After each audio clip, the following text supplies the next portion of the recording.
एक दिवसीय दौरे पर पहुंचे उप मुख्यमंत्री केशव प्रसाद मौर्य रायपुर नेरुआ गांव के चौपाल कार्यक्रम में हुए सम्मिलित।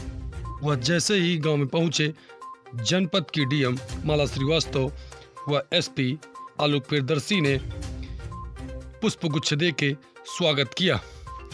वहीं उसके बाद जैसे ही वह अंदर पहुंचे, गार्ड ऑफ ऑनर देते हुए सिपाहियों ने उप मुख्यमंत्री केशव प्रसाद मौर्य का अभिवादन व स्वागत किया। वहीं उसके बाद केशव प्रसाद मौर्य ने सामुदायिक विवाह स्थल पर वृक्षारोपण कर कार्यक्रम को आगे बढ़ाया। इस मौके पर उप मुख्यमंत्री ने गांव में चौपाल लगाकर लोगों की समस्याएं सुनी। साथ ही उप मुख्यमंत्री केशव प्रसाद मौर्य ने कहा कि भारतीय जनता पार्टी दलगत राजनीति से ऊपर उठकर सबका साथ, सबका विकास और सबके विश्वास के आधार पर काम करती है। हमारी सरकार ने बिना किसी भेदभाव के लोगों तक प्रत्येक योजना का लाभ पहुंचाने का काम किया है। साथ ही साथ उन्होंने विपक्ष को जमकर आड़े हाथों लिया और भारत जोड़ो यात्रा की मुहिम चलाने वाले लोगों को अपने पुरखों की सीट बचाने तक की सलाह दी। इसी कड़ी में उन्होंने यह भी कहा कि बछरावा विधानसभा हमारे मित्र और इस विधानसभा के पूर्व विधायक जननायक रामनरेश रावत की कर्मभूमि रही है। अब वह इस संसार में नहीं है, इसलिए हम जल्द से जल्द इस क्षेत्र में जननायक विधायक रामनरेश रावत के नाम से एक मार्ग का नामकरण करने का प्रयास करेंगे। इस मौके पर दर्जा प्राप्त राज्य मंत्री वीरेंद्र तिवारी, पूर्व एमएलसी राजा राकेश प्रताप सिंह, भाजपा जिला अध्यक्ष रामदेव पाल, पूर्व विधायक रामलाल अकेला, पूर्व विधायक राजाराम त्यागी, जन्मेजय सिंह, मनीष सिंह, शिवेंद्र, महाराजगंज मंडल अध्यक्ष सत्यप्रकाश वर्मा, शिवगढ़ मंडल अध्यक्ष डॉक्टर जीबी सिंह सहित भारतीय जनता पार्टी के सैकड़ों पदाधिकारी एवं हजारों की संख्या में कार्यकर्ता एवं जनपद के प्रशासनिक व सभी विभागों के उच्च अधिकारी उपस्थित रहे।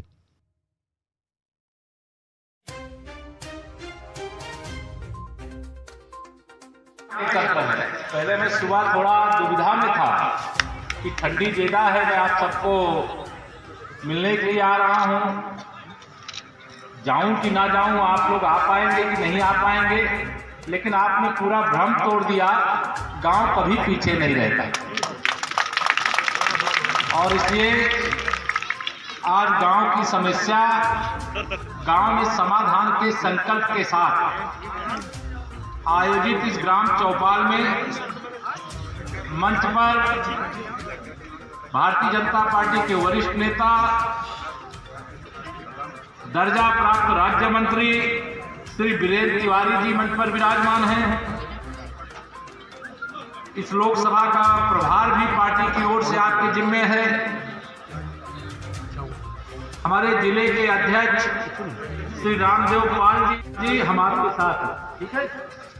हमारे यहाँ बूथ के अध्यक्ष श्री कालिका शर्मा जी और हमारे पवन सिंह जी प्रधान संघ के अध्यक्ष, राजकुमार सिंह जी प्रधान संघ के संरक्षक, युवा मोर्चा के महामंत्री अनुज मौर्य जी, और सबके आशीर्वाद से ही देश में भी प्रदेश में भी, देश में माननीय श्री नरेंद्र मोदी जी के नेतृत्व में और प्रदेश में आदरणीय योगी आदित्यनाथ जी के नेतृत्व में भारतीय जनता पार्टी की सरकार है और हमारी सरकार का संकल्प है सबका साथ, सबका साथ, सबका विकास, बिना भेदभाव के। जो गरीब है वो हमारी प्राथमिकता है। जब तक गांव का विकास नहीं होगा, जिले का विकास नहीं हो सकता। जिले का विकास नहीं होगा तो प्रदेश का विकास नहीं हो सकता। प्रदेश का विकास नहीं होगा तो देश का विकास नहीं हो सकता। अब विकास का रथ जो है तीव्र गति से आगे बढ़ रहा है। आपने भी देखा होगा, अभी मुझे भी दिखाया गया, ओपन जिम बन रहा है। अब ओपन जिम बन रहा है तो इस गांव के जो हमारे बच्चे हैं वह भी अपने को बॉडी बिल्डर बना सकते हैं, अपने को चुस्त और दुरुस्त रखने का काम कर सकते हैं। जो हमारे बड़े बुजुर्ग हैं वह भी उस जिम के अंदर जा सकते हैं। ओपन जिम का लेकिन अभी जब मैं आ रहा था गांव की ओर तो रास्ते में एक और जिम मुझे दिखा, ओपन जिम दिखाई पड़ा। वो दूसरी ग्राम सभा है क्या, रामपुर खास, वहां दिखाई पड़ा। ये अच्छा है कि आज माननीय प्रधानमंत्री श्री नरेंद्र मोदी जी के आह्वान पर खेलो इंडिया, मतलब अगर खेलेंगे तो जीतेंगे, अगर हम खेलेंगे ही नहीं तो क्या जीतेंगे, क्या हारेंगे। अगर हमारे शरीर में बल ही नहीं होगा तो हम कैसे आगे बढ़ेंगे, कैसे अपने प्रदेश को, अपने गांव को, अपने ब्लॉक को, अपने जिले को, प्रदेश को, देश को आगे बढ़ा पाएंगे। तो एक ये बड़ा काम है। मैं वहीं पर देख रहा था, मैंने पूछा यहाँ क्या सामुदायिक भवन बना हुआ। अब गांव की मैंने प्रधान जी से पूछा ये सामुदायिक भवन का उपयोग क्या होता, तो प्रधान जी ने बताया कि यहाँ पर जो गांव में बारातें आती हैं, उन बारातों को वहां रुकने की व्यवस्था रहती है कि नहीं रहती है? हाथ उठा के बताओ मुझे। यहाँ चूंकि डीएम साहब भी, सीडीओ साहब भी, एक कभी साग मिल जाता है, जब बाजरे की खिचड़ी मिल जाती है तो उनको लगता है दुनिया का सबसे अच्छा व्यंजन यही है, खाना यही है। और पहले तो गांव में गरीब आदमी का ही भोजन है। अब आजकल हम हमारे गांव के लोग भी उधर भाग गए, जिधर के लोग उधर से वापस आकर के वह खाना खाना चाहते हैं जिससे हमारे बड़े बुजुर्ग 100-100 साल जीते थे और उनकी आंख की रोशनी को आंच नहीं आती थी। स्वयं पैदल चल करके गांव के एक कोने से दूसरे कोने तक जाते थे, अपने खेतों में जाके काम करते थे। लेकिन आज गलत प्रकार के खान पान से इस प्रकार की समस्या आई। आज यह परिवर्तन का कार्य हमारी महिलाओं के द्वारा, कि महिलाओं के सशक्तिकरण की जो सरकार की योजना है वह पूरे गांव के हर उस परिवार तक पहुंचाए जिस परिवार को इसकी जरूरत है। यह चौपाल का जो कार्यक्रम हम लोगों ने रखने का काम किया, इस कार्य के पीछे का उद्देश्य एकमात्र है और वह उद्देश्य यह है कि गांव के अंदर समस्या क्या है। अब मेरा मत यह है कि किसी गांव के अंदर झगड़े क्यों होते हैं और झगड़े ना हो इसके लिए क्या किया जाए। बातचीत आपस में नहीं करेंगे। तो झगड़े किस बात के लिए होते हैं, जैसे गांव में कोई चक्रोड है, अब चक्रोड है, कोई उसमें कब्जा किया हुआ है और कुछ लोगों को उस चक्रोड बन जाए तो उससे जाने आने की सुविधा मिलनी है। तो इस समस्या का समाधान क्या है कि गांव के अंदर जितने भी चकमार्ग हैं उनकी नाप करा दिया जाए और नाप करा करके उसको आवागमन आने जाने के लायक मनरेगा के माध्यम से, अन्य योजना की ग्राम निधि के माध्यम से वहां मिट्टी की सड़क या वहां इंटरलॉकिंग जो भी करना वो कर दिया जाए।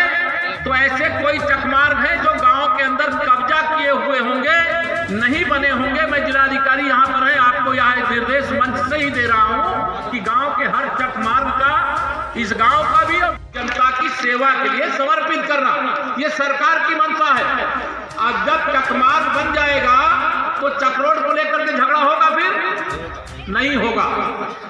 गांव के अंदर तालाब है, अब तालाबों में पहले गांव के लोग, मैं नहीं जानता इस गांव में, मैं देखने नहीं गया हूं, हो सकता है कोई बड़े तालाब भी हो, लेकिन बड़े बड़े तालाब होते थे, लोग धीरे धीरे कब्जा कर लेते हैं। अब कब्जा करके वो यह समझते हैं कि हमने बहुत बड़ा जंग जीत लिया है। वो ये नहीं समझते हैं कि हम जो कब्जा कर रहे हैं इससे हमारे लिए नहीं बल्कि हमारे आने वाली पीढ़ी के लिए भी पानी का संकट खड़ा होगा। इसलिए हमने सरकार की ओर से निर्देश दिया है कि हर गांव के अंदर जो तालाब की जमीन है उस जमीन को पूरा नाप कराइए। नाप करवाने के बाद उसमें जितना भी क्षेत्रफल है, जितने में तालाब है, वह तालाब, जहां तालाब नहीं है, जमीन अगर खाली है तो वहां पर आप वृक्षारोपण कराइए, क्योंकि पानी के बिना जीवन नहीं है, वन के बिना भी जीवन नहीं है। इसलिए मैं यह भी निर्देशित कर रहा हूं कि यहाँ के हर तालाब की नाप करा करके जो अवैध कब्जे हैं उनको खाली कराइए और जो गरीब आदमी कहीं उसमें कोई बस गया होगा तो उसके रहने का विकल्प बनाइए, दूसरे स्थान पर हटा करके उनको पहुंचाने के लिए यह व्यवस्था सुनिश्चित करने का मैं यहाँ खुले मंच से यह निर्देश आप सबके सामने दे करके जा रहा हूं। एक गांव में झगड़ा क्यों और होता है जल निकासी को लेकर। अब पानी निकालना है नाली। कई बार मैं देखता हूं कि हम सब यहाँ पर, आप सोचिए, मैं एक उल्लेख इसलिए करना चाहूंगा कि जिस प्रकार से हमारे घर के सामने अगर नाली है, हम अपने घर का सारा कूड़ा बटोर करके नाली में डाल देंगे तो नाली से पानी निकल पाएगा क्या? माननीय लोगों की जिम्मेदारी है। स्वयं माननीय प्रधानमंत्री नरेंद्र मोदी जी ने प्रयागराज के कुंभ में सफाई करने वाले कर्मचारियों को कुर्सी पर बैठा करके स्वयं जमीन पर बैठ करके उनके चरण धोने का काम किया था, क्योंकि उन्होंने सफाई करने का काम किया। आज मैं आप सबसे अपील करता हूं, आपके गांव के अंदर अगर कोई नाली कब्जा है तो उसको खाली कराने का काम प्रशासन करेगा, लेकिन उसमें गंदगी ना हो। यह संकल्प आज गांव की चौपाल में आप सब गांव वासियों को लेना। तैयार हो इसके लिए? दोनों हाथ उठा कर तैयार हो? आप सबका मैं अभिनंदन करता हूं। जब तक सरकार बहुत योजना बनावे, लेकिन अगर उस योजना के अंदर आप अपना दायित्व नहीं निभाएंगे तो योजना सफल नहीं हो सकती। माननीय प्रधानमंत्री जी, आपको नहीं मालूम है कि किस प्रकार से कितने बेईमानों की बेईमानी करने से रोक करके गरीबों के लिए प्रधानमंत्री आवास दे रहे हैं, गरीबों के लिए मुख्यमंत्री आवास दिया जा रहा है। जब किसी को प्रधानमंत्री आवास मिलता है तो उसके साथ में 12,000 रुपया शौचालय बनाने का अलग से मिलता है। मिलता है कि नहीं मिलता है? जो गरीब आदमी का पक्का मकान प्रधानमंत्री आवास बनता है या मुख्यमंत्री आवास बनता है तो बिजली विभाग आपसे उस बिजली का कनेक्शन देने का पैसा नहीं लेता, बल्कि सरकार के खर्चे पर आपके घर तक बिजली का कनेक्शन पहुंचाने का काम करता है। करता है कि नहीं करता? बताइए आप लोग। तीसरा, अभी मैं यहां पर स्टॉल लगा था गैस एजेंसी का, जिसको प्रधानमंत्री आवास देते हैं उसको गैस का कनेक्शन, चूल्हा भी देते हैं, गैस का सिलेंडर भी देते हैं। बताइए, जिनको प्रधानमंत्री आवास मिला है उनको ये सुविधा मिली है कि नहीं मिली है? अभी माननीय प्रधानमंत्री जी ने कहा है पूरे हिंदुस्तान के लिए, पूरे उत्तर प्रदेश के लिए हर घर तक पहले आपको अगर पीने के पानी की समस्या होती थी तो विधायक जी और सांसद जी से कहते थे मेरे गांव में, मेरे मोहल्ले में एक हैंडपंप लगवा दीजिए। कहते थे कि नहीं कहते थे? बताओ जरा। आज माननीय प्रधानमंत्री श्री नरेंद्र मोदी जी के नेतृत्व में, आदरणीय मुख्यमंत्री योगी जी के नेतृत्व में डबल इंजन की सरकार हर घर तक, गरीब हो या अमीर हो, दलित वर्ग का हो, पिछड़ा वर्ग का हो, चाहे सामान्य वर्ग का हो, हर घर तक नल से जल पहुंचाने के लिए पाइपलाइन से आपके घर में, नहीं जानता यहां टंकी बनना शुरू हुई कि नहीं शुरू हो गई? सरकार का संकल्प है और वह पहुंचाने का काम किया जा रहा है।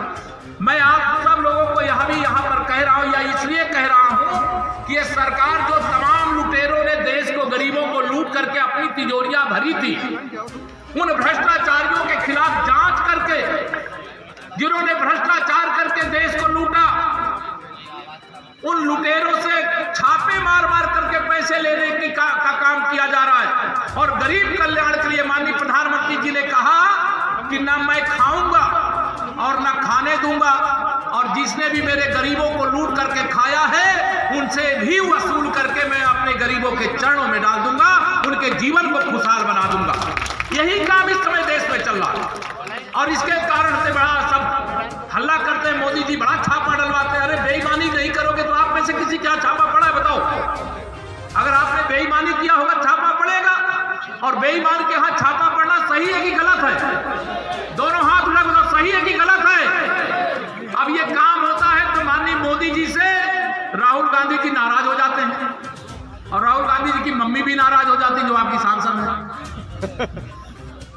सांसद जी को जानते हैं? कभी देखे कि गांव आई कि नहीं आई? जो देखे जब गांव में जो आई हो, बताओ आई है गांव में? दोनों हाथ उठा के बताओ, दोनों हाथ उठा के बताओ, आई है? नहीं आई है।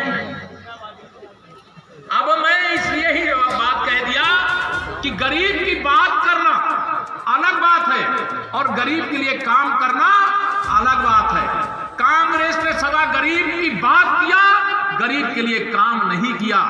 मैं तो जब रायबरेली राजनीति में आया और रायबरेली और अमेठी जाता था, मेरे दिमाग में भी यार ये तो राजशाही पूरे देश में 60 साल से अधिक शासन करने वालों का संसदीय क्षेत्र है, यहाँ तो सोने की सड़कें बनी होंगी।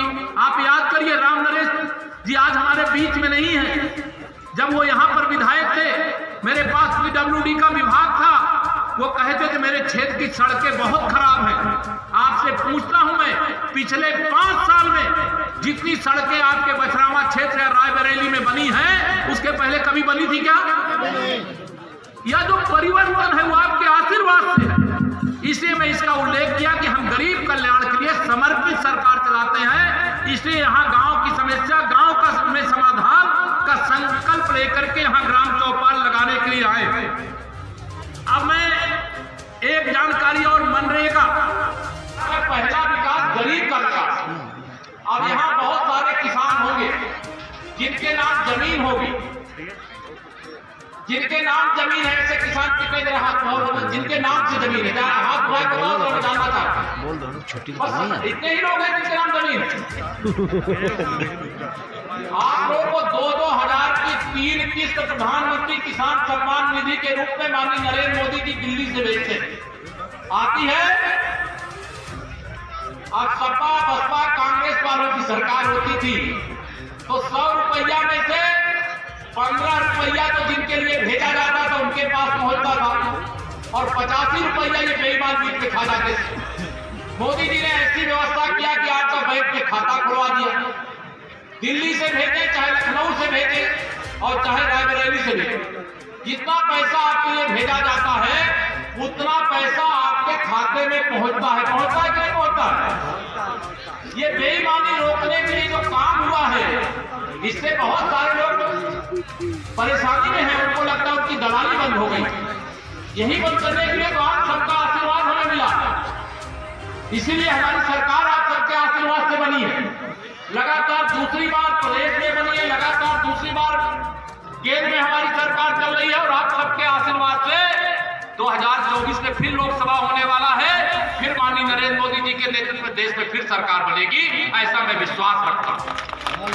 और लेकिन इस बार मैं जरूर ये चाहता हूं, रायबरेली वाले और अमेठी वालों ने तो दे दिया हमें कमल खिला करके, लेकिन रायबरेली लोकसभा हमारी रहेगी। इस बार रायबरेली की लोकसभा भी चाहिए। मैं आप सबसे अपील करके आप सभी, सरकार का लक्ष्य है कि गरीब कल्याण के लिए जो योजनाएं हैं वो गरीब तक पहुंचे, और लगातार पहुंचाने के लिए काम हो रहा है। सूर्य भगवान के आशीर्वाद देने के लिए आते हैं, वह योजना पहुंचे। इसी के लिए अभी लगभग 9 आशा वर्मा जी, आशा वर्मा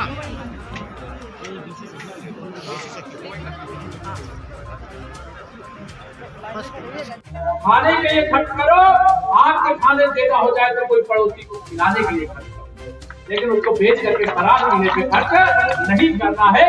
या मैं आप सबसे विनम्र अपील करते हुए अपनी वाणी को दूंगा विराम। मेरा दोनों हाथ उठा करके बोलिए जय श्री राम, जय श्री राम। बहुत धन्यवाद। कोई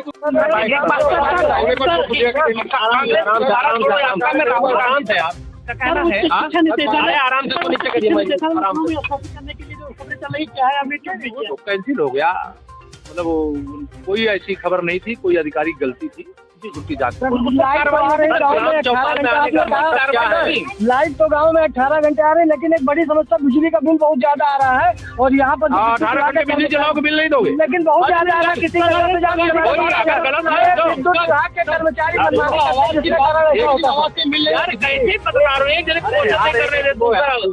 जो भी कोई समस्या होती, कोई गलत बिलिंग है, उसकी शिकायत की जाती है, उसको सही कराया जाए। शिकायत में यूपी में आने से खलबली मच गई है सर, तो क्या 3 दिन में छोड़ करके भाग गए यूपी जैसे प्रदेश को। आवाज तो किसी को मिल तो रहे नहीं, केवल बात कर ली आवाज की। गरीब अभी पड़े हैं, उनको आवाज मिली नहीं रहा। तो 1 दिन में मिल जाएगा सबको, लगातार मिल रहे हैं। आज भी हमने 9 लोगों को दिया। अखिलेश यादव ने कहा कि अभी तक जरूरत बेरोजगार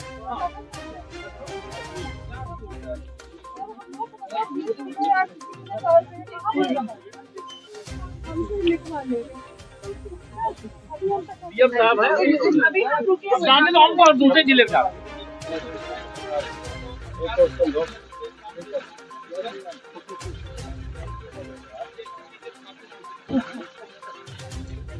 आप अच्छे से काम कर रहे हैं, सबको बताएंगे।